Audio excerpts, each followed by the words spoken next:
what's up everybody? I got another one for you. We're doing some fascia on this deck that we've been working on for a while.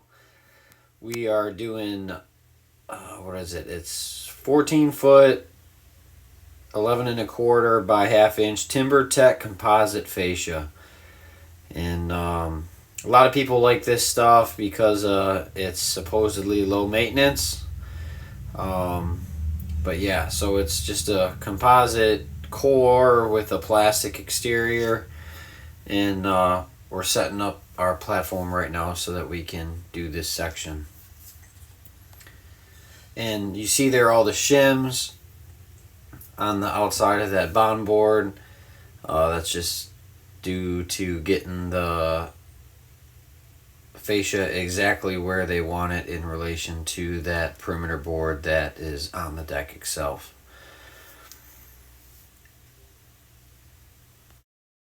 So like I said, this fascia is only 14 feet long, and this area of the deck is quite a bit past 14. So what we're going to do is we're going to take a perimeter board and turn it sideways so that it's on its vertical face, and you'll see at the end of the video. And then so that kind of adds like a decorative touch, and then allows us to split two 14-foot fascias and have a splice that looks more intentional. If you just have a splice in your fascia where it connects and then they added another piece, it works, but it doesn't look great. It looks unthought out, and this is just an easy way. You'll see at the end. This is just an easy way to make the lack of board length kind of work better with the deck. And I should also add that the fascia only comes in 14-foot lengths, so it's not like we could order the right length to do it all in one piece.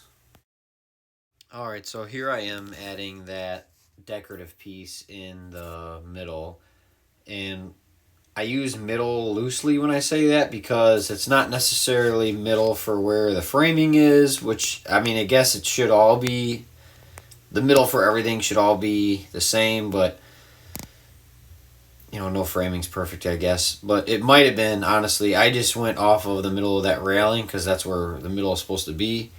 And yeah, so that's how I did it. I'm marking middle and screwing in this decorative piece for our fascia. And the screws I'm using for all of this are TimberTech color match screws. This is TimberTech decking and fascia. So I'm using TimberTech color match screws. And just so you know, each box covers, which we learned today, only covers 30 linear feet, and you're supposed to add 3 screws every 12 inches on center. And here we are measuring to our little decorative piece from the outside corner of that board.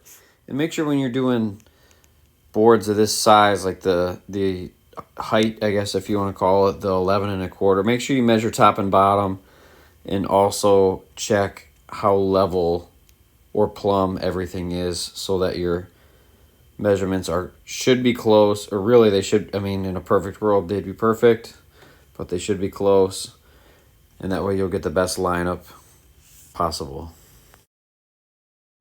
And here I am getting ready to cut this fascia. And yes, I am using a circular saw. I don't recommend doing that unless you have had lots of practice or a lot of time using a circular saw. But I tend to do it this way. I don't like to bring the sliding compound around a whole lot because it takes up a whole lot of space and it's kind of a hassle to move around. And this really is not any harder to me or takes any more time. But if you really want your life to be easy, I'd recommend getting a 12-inch double compound sliding miter saw. DeWalt Rigid. Bosch makes a good one.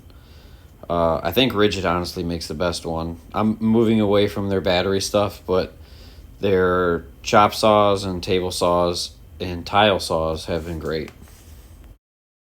So that first cut that you guys saw me made, I just squared up that end. And now I'm measuring for the miter. And I don't know, I must have been listening to music there and said something silly. So I'm marking the edge there because I'm going to flip it over and cut it backwards so that way the burrs are on the back side of the board if there are any burrs. That's if you're cutting a lot of like cedar and pine or whatever, especially if you're not using like a super fine blade, you'll get the burrs or splintering or whatever. So if you cut it where the blade is pushing into the face of the board, the burrs will be on the backside. So that's what I'm doing here. Oh, actually, it looks like I'm doing the square cut now. That I must have done the miter first, and now I'm doing the square cut. I can tell because the saw is flat. And there it is. That's easy.